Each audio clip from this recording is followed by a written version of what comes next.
The narrow gauges have always captured the imagination of the railway enthusiast, particularly the 2-foot gauge like here in the roundhouse of the Statfold Barn Railway. It's due to the sheer variety in builders, shapes, designs and applications. In fact, behind me you can see some of the collection here, all based on the same principle of the steam engine, but looking wildly different. You see, it could be for effectively a main line, or a quirky little light railway winding its way through the backwaters, or perhaps industrial use being used in mines, quarries or around the back of factories. The list of applications is almost endless, and as a result, locomotive design reflected that, with so many different types and arguably far more variation and development in design than was ever applied to the standard gauge. It's why it's such a popular thing, with people giving up their time all around the country to go and volunteer on locomotives. And for many of us, maybe a narrow gauge locomotive is a more appealing prospect to actually own yourself. Although not all of us have the time to be able to travel to a railway and volunteer our time to be part of it, and not all of us can go and buy our own locomotive. So many of us turn to modelling the narrow gauges, with the sheer wealth of different types, applications being a modeller's dream. So today I'm here at the Statfold Barn Railway for the 009 Society show, which is meant to be the biggest and most impressive show of 009 layouts in the country. And as I had a look around at the show before it opened to the public, there was but one question in my mind. What exactly is 009? In its most basic terms, 009 is the running of narrow gauge on 00 scale, so that's 4 mil scale narrow gauge. And that's most commonly done using N gauge track, which scales up about 2'3", but anything around 2 foot-ish is able to be represented on the 009 running on N gauge, giving a huge variety of different things to model. And particularly of recent years, there's been a resurgence in it, with ready-to-run British outline models coming out, particularly these quarry Hunslets from Bachmann, which look really, really smart. And with that, let's have a quick look at some of the layouts that were on display.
Now, as amazing as these layouts looked, I wanted to delve a little bit deeper into why people love 009 so much, and with the full-size engine still being prepped, I went to ask the crew what their thoughts were on 009. Like the randomness of it and the variation you get in the little industry stuff, or just colonial and everything else, just very different in every single aspect. And I like to spend money on models. The variety on the set gauge of the track, you know, you've got things like this beast, which is 20 tons, and you've got a quarry Hunslet, which is 8, so it's just the sheer difference of things that are available. And, you know, being able to build models of what you drive is also an added bonus. And yeah, there's such a wide scope of things that they were used for, you know, because gasworks, slate quarries, coal mines, you know, and public carriers. So there's any aspect of railway modelling you want to do, you can find in the narrow gauge, and that's what it's all about, really. Yeah. If you join the society, there's a magazine and a wealth of everything else. All the information on pretty much anything you want can be found there. You know, even up to the South African garrets and everything else under that scope. Heading inside to look at the exhibition, we started off with Cherry Tree Halt, which is set in the autumn of 1948 in a small village based on a fictional railway that served the same quarry as the Leighton Buzzard.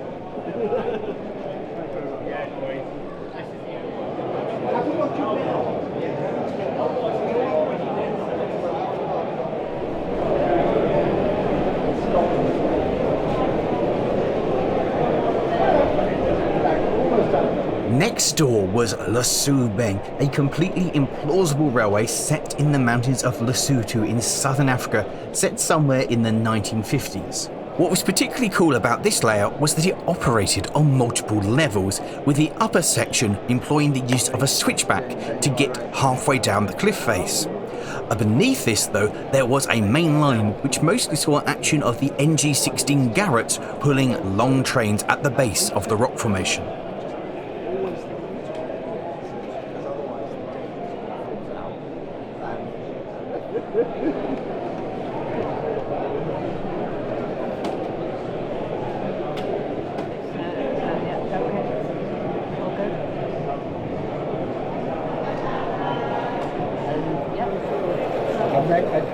Fairly early on. Actually, it's already in position.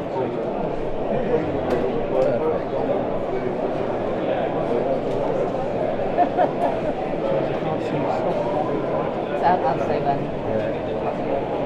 So you're going past the point, so you're okay. And then stop. That's speed. Brilliant. Well done.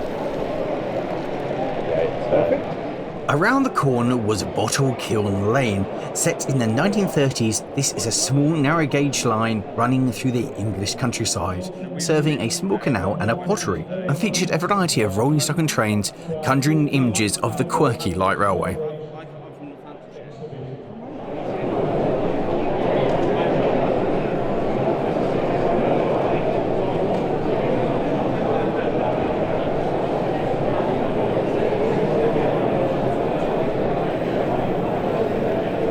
Next door to this was Sandy Shores, a completely fictional place set somewhere on the south coast, taking inspiration from places like Dungeness. It's the creator's dream railway scenario, with a converted railway carriage right next door to the railway for them to live in, and despite its small size, there was a whole host of shunting and operational challenges.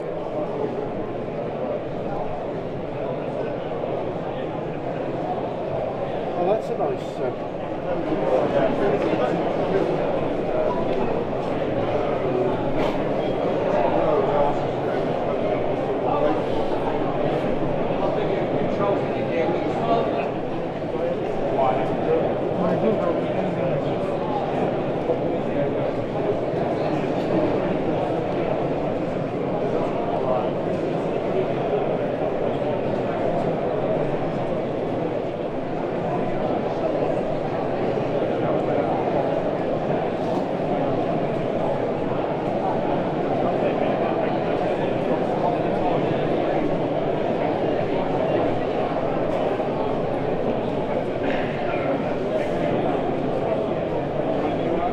Retracing our steps took us back to Cevan Bryn Carreg, a sandstone quarry in a fictitious area of South Wales.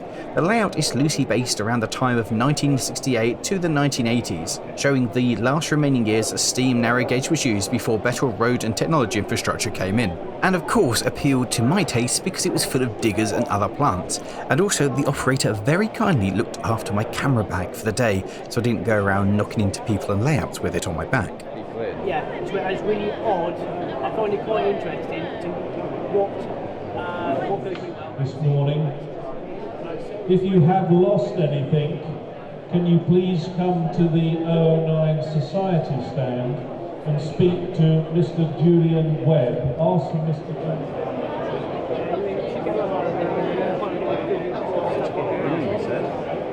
As would be expected at a model railway show, several of the major manufacturers were in attendance, including Bachmann, who'd brought along one of their test layouts and were showing off the double fairleys and the Hunslets running around on it. It also had my favourite feature, which was 009 and also 00 gauge, with a pacer shuttling up and down. In my opinion, the show had the perfect balance between model railways and traders, with about 10% traders versus 90% working layouts. That said, there were plenty of gubbins for sale, should you want them. Also well represented were some of the most well-known and beloved of the narrow gauge railways, including my friends over at the Corris and the Talaclyn, the Welsh Highland and Festiniog railways, and my new friends over at the Linton and Barnstable. Returning to the layouts was the 9th District, or however that's pronounced in Dutch, which I don't know. This layout is set in a fictional landscape and never was actually intended to be an exhibition layout. Most of the engines in use on it were also sound fitted, giving that extra sense of immersion, and there was just so much to look at.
One of my favourite features was this wagon that had been shunted too hard and now was teetering on the brink of disaster.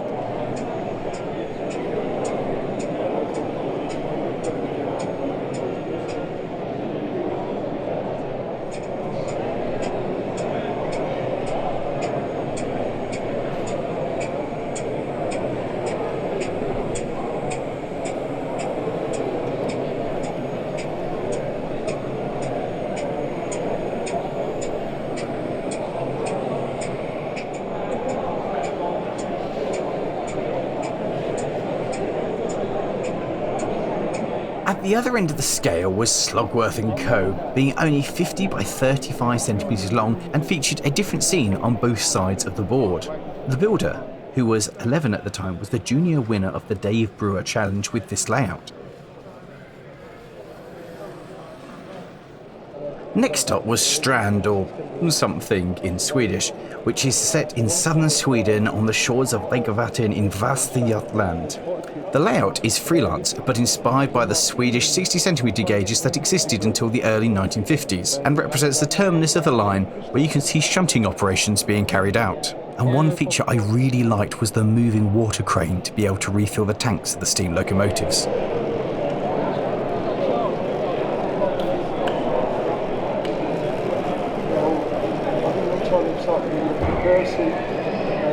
Or the back one. Scratch build, 3D printing, whatever. The next layout I looked at was this one, built by the Dartmoor Modular Group, and as the name suggests, it was made up of a number of modules which depicted the journey from Barnstaple to Salmonsbath via Pilton Yard and Hackers Hill. The thing that I liked most about this was this rather strange rail bus that had been made from cannibalising a pacer into this strange 009 contraption. I just thought that was very wonderful.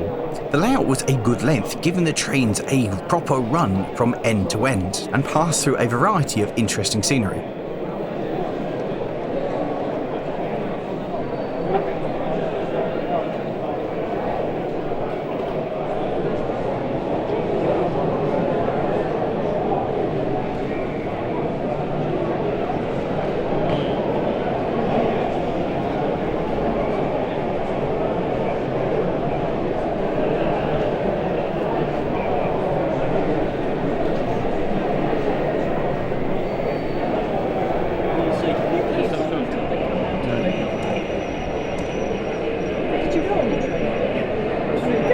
Really, really good. Although I thought the shanty town was quite cute.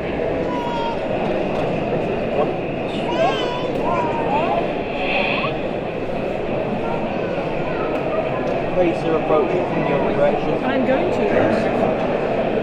I'd watch out, or Pacer approaching from the other direction.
Lock and Key, which is one of my favourite names for a layout ever, was another layout that had been built for a 009 Society Challenge and is based around the well-known Inglenook track plan.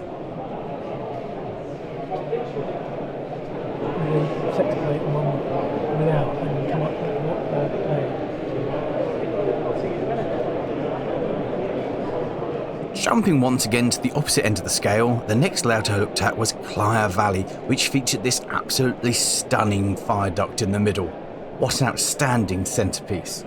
The inspiration for this line was the Bodmin and Wadebridge line, the oldest standard gauge line in Cornwall. In many respects, the model is more reminiscent of the 3-foot gauge lines in Ireland or the 2'6" Welshport and Clanfair Railway. The stock and the infrastructure reflect this larger narrow gauge outline, and as such, the CVR is designed to be a mainline narrow gauge railway.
Passenger is on the viaduct.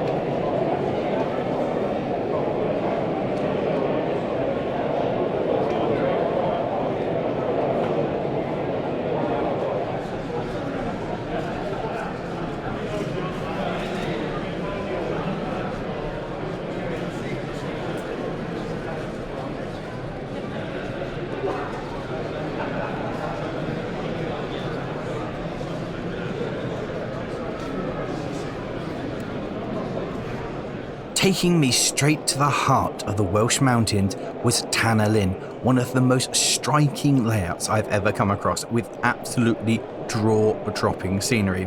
It was so good that you could almost believe that you were actually in Wales overlooking a railway like this, and how they've managed to do it I really don't know, because it's absolutely stunning.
There were lots of products being shown off too, like the renowned N-Drive Productions, showing just what their chassis will do, which is actually genuinely very impressive. It means you can fit a decent layout into a tiny space if that will go around there.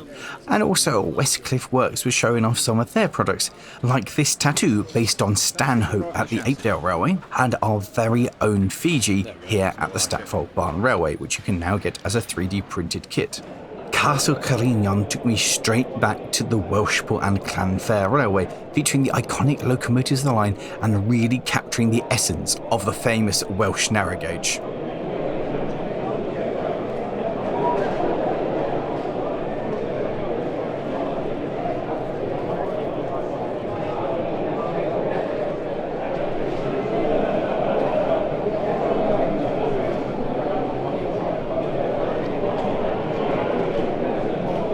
What really impressed me was when you saw a photo taken of the trackbed and looked down the layout. They are so similar. It really is a model based on the photograph, and I thought that was absolutely fantastic. It's not just something that's been made up, it's really based on a photograph that the gentleman who had built the layout had taken of the full-size railway back in the day. Continuing the theme of preserved lines was Yer Ellen, a imaginary terminus of a branch line somewhere in North Wales which once served a slate quarry, but from the closure it's now acting like a tourist railway.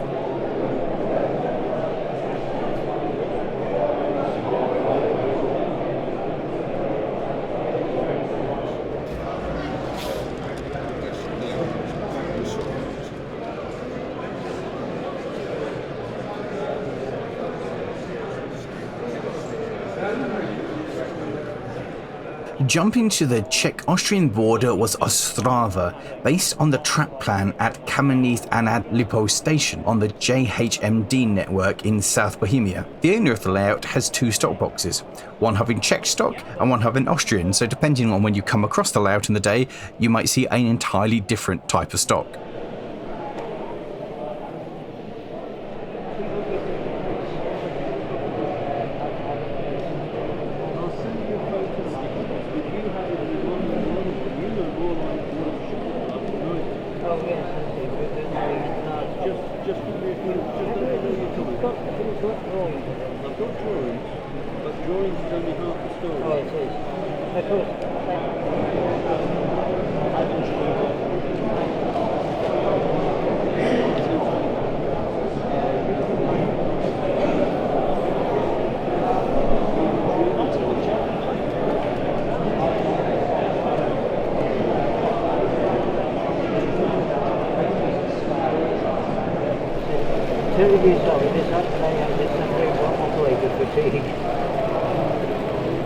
Jumping back to England was Ilfracombe East, a fictional branch set off the Linton and Barnstaple Railway.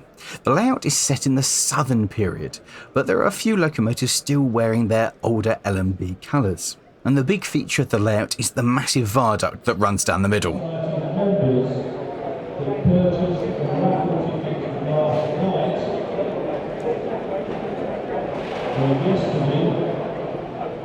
And would like to know if there's one or not, please come to the entrance. Thank you.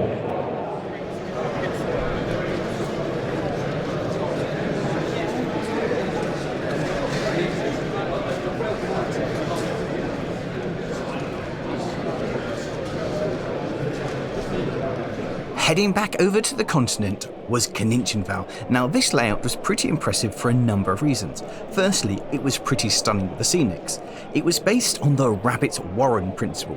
That's the train disappears into a tunnel and doesn't necessarily appear out of the next tunnel that you expect, and was made up of effectively two loops, meaning that there was plenty of stuff going on at all times. The thing that was most impressive was the operator wasn't human. This layout was entirely controlled by a computer. All of the movements, all of the points, it just ran on its own. And that is some freaky sci-fi stuff. All of this action, stuff all the time moving, all computer controlled. Now this is completely beyond my comprehension, but I think it is absolutely so very cool. Look at all this stuff, all doing it on its own. There's more action than you could shake a stick at. It's just mental.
Back over in Wales was Garreg Wen, which means white rock. This model is set in Snowdonia in the Victorian period, so around 1880, and represents the modest upper terminus for a passenger working of a former horse tramway, converted to steam about a decade or so previously. 150-odd exhibitions, and many of us owe our careers and lives in double lines or brain exhibitions. So I'd like to have a very special thank you to John Paul. Next on our tour was Sudhart, part of the famous network which has now closed, this bit being in Western Germany during the Cold War and didn't survive into preservation. There are current plans to reopen this section, and the layout reimagines what this might be like. This was a slightly different layout as well, because this is HOM 3.5mm scale on 12mm track, so that's running on TT gauge track. And as somebody who has been to the Hearts, this really captured the atmosphere and took me right back to my trip.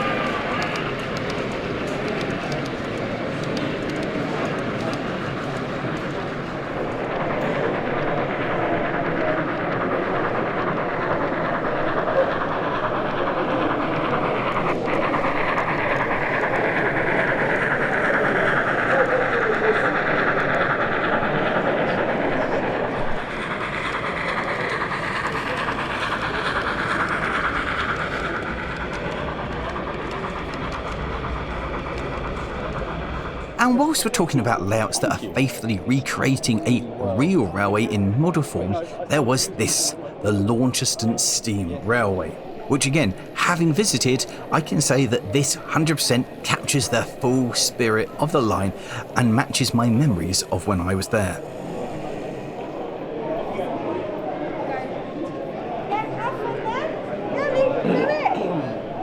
You've got your phone anyway.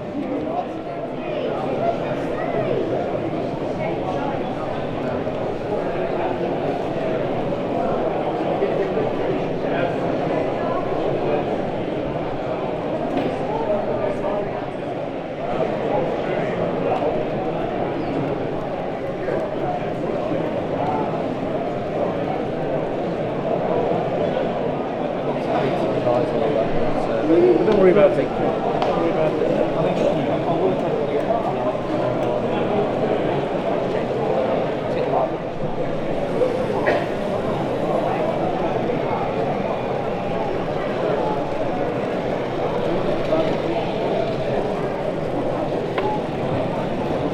What was particularly nice to see were models of 19B, which currently lives at Statfold, Fiji, and Harriet, which was out today hauling trains. Seeing them in model form just brought the whole event together and showed how appropriate Statfold was to hold this kind of event.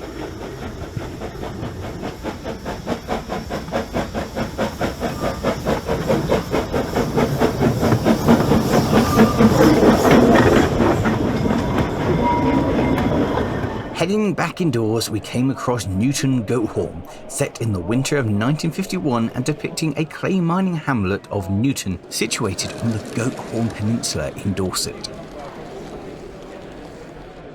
Nearby was Woodford, showing just how versatile 009 could be. The whole layout was only 60 by 40 centimetres wide, but boasted plenty of detail. Something that I'd never seen before was cleaned up summit. This was the top of a mountain railway, and I loved the way that it drew your eye in down the valley. I just thought this was so very different and so very cool. And apparently to the owner, it's part of a modular system back home where it connects together and makes a much bigger part of the mountain, which was also very cool. A layout that I'd seen before was Colford, and I loved it for its quirkiness and charm. It's based on a real railway in the Forest of Dean, although that was 3'6" and this has been reimagined to be 2 foot gauge.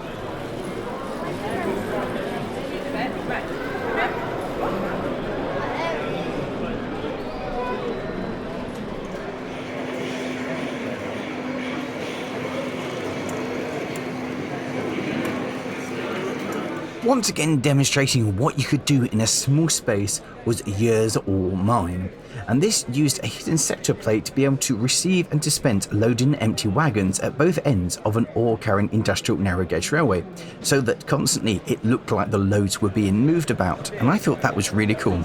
I also really enjoyed the trestle bridge at the far end with the abandoned car underneath.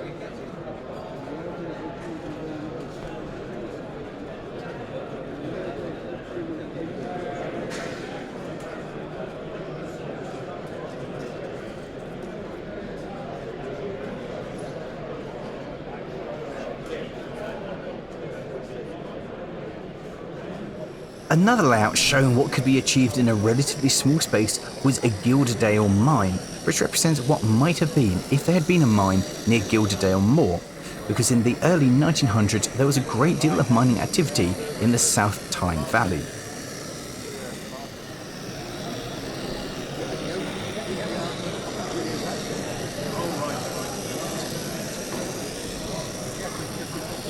One of the most appropriate layouts to have at the show, as 19B is now based at Statfold, was Curzon, showing the station about halfway up the Darjeeling-Himalayan Railway at an altitude of some 4,864 feet. The model is a pretty accurate portrayal of the station and surrounding buildings as they existed in the second half of the 20th century. All the buildings were scratch-built from card using contemporary photographs, and most of the time the authentic motive power is out.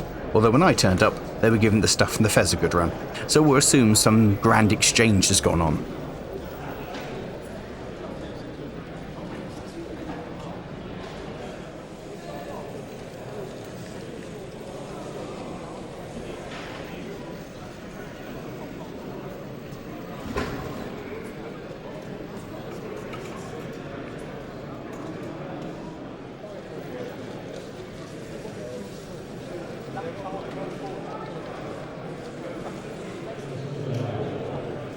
Please confirm that the show is now closed. And with the show coming to an end, I managed to catch the last few movements on Turtle Bay, which was really annoying because the last time I saw this layout, I also missed it for most of the day and only got the last few movements.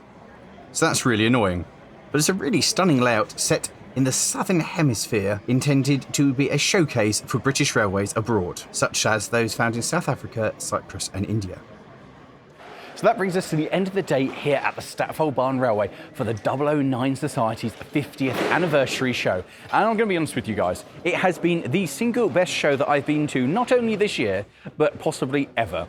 The ratio of models to traders was absolutely spot on. There were traders, but so many amazing models. And the worst thing about the show, and my biggest complaint about it, was everything was just too good. And in fact, everybody was just too nice. And I spent so much time meeting some of you wonderful people who are fans of the channel and just chatting to the operators and owners of layouts.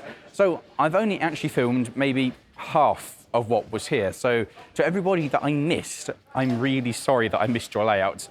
I did see them and I did appreciate them, I just didn't film them. It's genuinely fantastic. And I know that this show has been a once-off as a 50th anniversary special, but I really, really, really hope that this becomes a regular thing and they do it again, because it has been a wonderful atmosphere. Genuinely, absolutely lovely. I've met so many lovely people, had a lovely day, and hopefully filmed a video, maybe. So it's been good. And as you can see behind me, they're all keen to go home because everything's been packed up and disassembled. So with that, I guess I should be hitting the road as well. If you have enjoyed this one, how about clicking somewhere here for one of the other model shows we've done here at the Statfold Barn Railway, or down there for one of their other special events. Thanks for watching, guys. I'll see you next time.